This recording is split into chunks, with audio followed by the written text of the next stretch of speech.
In this last video, we're going to look at some very specialized logical functions for dealing with errors. Sometimes when we get an error in our workbook, it's because our calculation is wrong, in which case, best we fix it. But sometimes we get an error because the inputs are wrong or missing. And then to see a nasty error coming back at us can be disconcerting, and for less confident users, quite off-putting. We have an example right here, where for our average new balance, we're getting this nasty error coming back, div0. This is something you may have seen before. It basically means you're trying to divide by 0. When you use the average function in Excel, if the cell is empty, it doesn't count it as an input. So what has happened here is, Excel is trying to get an average of a whole bunch of empty cells, and it says 0 cells divided by 0, well, that's div0. Now, we have not got around to calculating the new balance yet. And it's quite common to have spreadsheets where you're waiting for user input and you won't be able to get a decent calculation until that happens. What we'd like to do is say, if you get an error, rather than displaying the error message, do something else. And that is where the IFERROR function will help us. So we're going to come to this div0 and we're going to double click, and you can see this is trying to get an average of a column which is unfortunately empty at the moment. So what we're going to do is just before the equals average, we're going to type if, but this time we're going to select the IFERROR function.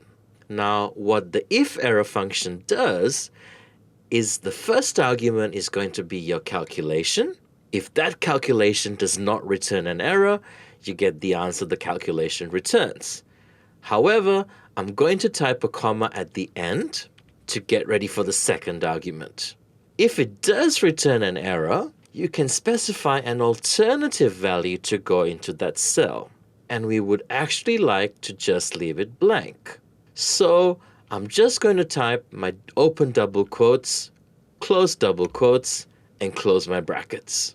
Now, when I press enter, you will see, instead of displaying the error message, it's just typing a blank. Now let's go and fix that new balance issue. So our balance is going to be our invoice amount less our paid amount. Oh, and of course we have to take into account our outstanding previous balance. So let's just quickly pop that in.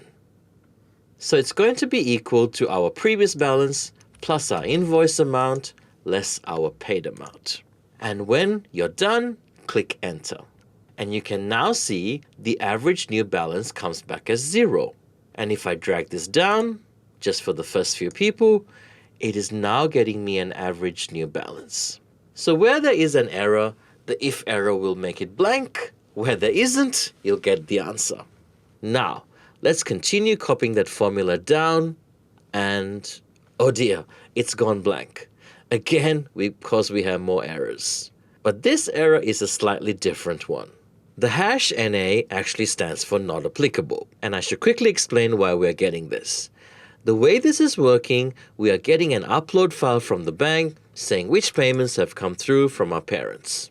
And as you can see, at the moment, there aren't very many. We're then using a function called VLOOKUP to look up the paid amount from that sheet. Now, we haven't looked at VLOOKUP yet, so don't stress about VLOOKUP for this video.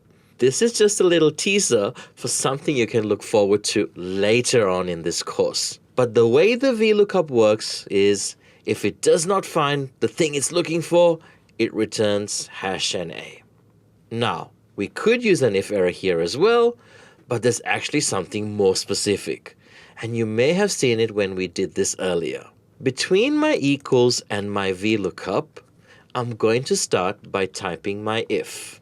But you'll see there's a very specific if not applicable if NA function.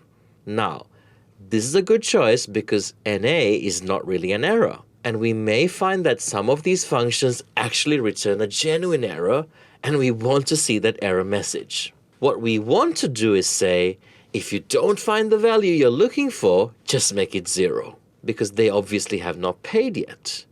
So I'm going to choose the IFNA function, And then, just like I did with the IFERROR function, I'm going to click at the end of my calculation, type the value that I want to see if it does not find the value, close my bracket, press enter, and now when I copy that down, all of my NAs are replaced with zeros.